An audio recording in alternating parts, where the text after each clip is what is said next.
হ্যাঁ দোস্ত, কি অবস্থা তোর? আরে বাড়ির সবাই কিরকম আছে? হ্যাঁ, ও হ্যাঁ, আছি আছি, ভালো আছি। বাড়ির সবাই ভালো আছে? আরে শোন, কি হচ্ছে কালকে? আরে বাবা রে, কি সুন্দর সুন্দর কয়েকটা ড্রেস দেখছি, জানোস না? দোস্ত, তোর সাথে না কেমনে কইতাম, মানে আমার আমার টাকা, তোর কাছে না কিছু টাকা পাইতাম, এগুলা কি দিতে পারবি? ও আচ্ছা দোস্ত, আমার মা ডাকতেছে। ও আচ্ছা আচ্ছা, ঠিক আছে ঠিক আছে, না সমস্যা না হইলে আর কি একটু দিতি। হ্যাঁ,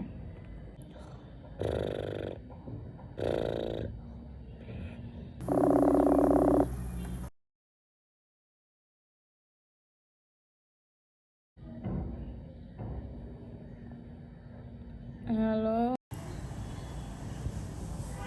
দোস্ত, তোর কাছে না কিছু টাকা পাইতাম, আমার টাকা কয়টা খুব দরকার ছিল রে। না হলে কি আমি এভাবে করে চাইতাম বল? হুম হুম ও তুই, আচ্ছা ঠিক আছে ঠিক আছে, হ্যাঁ হ্যাঁ, আচ্ছা দেখতেছি বিষয়টা। সারাদিন শুধু ফোন দেয়, ভাল লাগে না।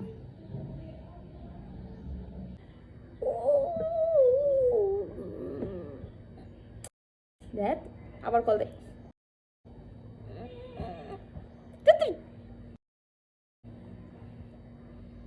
এইবার ফোনটা ধরতেই লাগবো। দোস্ত, টাকাগুলা কি ম্যানেজ দিতে পারছোস? কি রে ভাই, তুই করে টাকা পাস, তার লাগে এরকম বারবার ফোন দিস কেন? হ্যাঁ, এই যে বারবার ফোন দিয়ে দিয়ে আমার আমার মুডটা যে নষ্ট করিস, তোর আমি তো ইচ্ছা করলে তোর টাকাটা নাও দিতে পারি না কি? তুই যদি আর দুই তিনবার ফোন দিয়ে এরকম করে আমার ডিস্টার্ব করিস না, আমি তোর টাকা কিন্তু জীবনেও দেবো না। কি? তোর লাগবে তো আমি কি করবো? আমি যখন চাইছি তখন দিছিস কেন?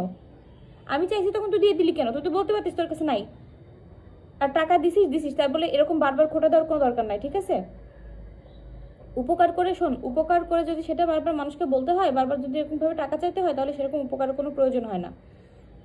এতে আল্লাহও খুশি হয়। আর বারবার এরকম ফোন দিয়ে টাকা চাইবি না, আমার মন চাইলে দিব, নাহলে দিব না। বন্ধু বান্ধবের মধ্যে আবার টাকা সম্পর্ক কি রে? হেই, টাকা কি তুই পাবি না আমি পাবো? কাটা দিল। কি রে দোস্ত, আগে থেকে কি উন্নতি হয়েছে? টাকা কি দিতে পারবি এখন? লাগতো। হ্যাঁ বান্ধবী, কেমন আছোস? কোন টাকার কথা কস?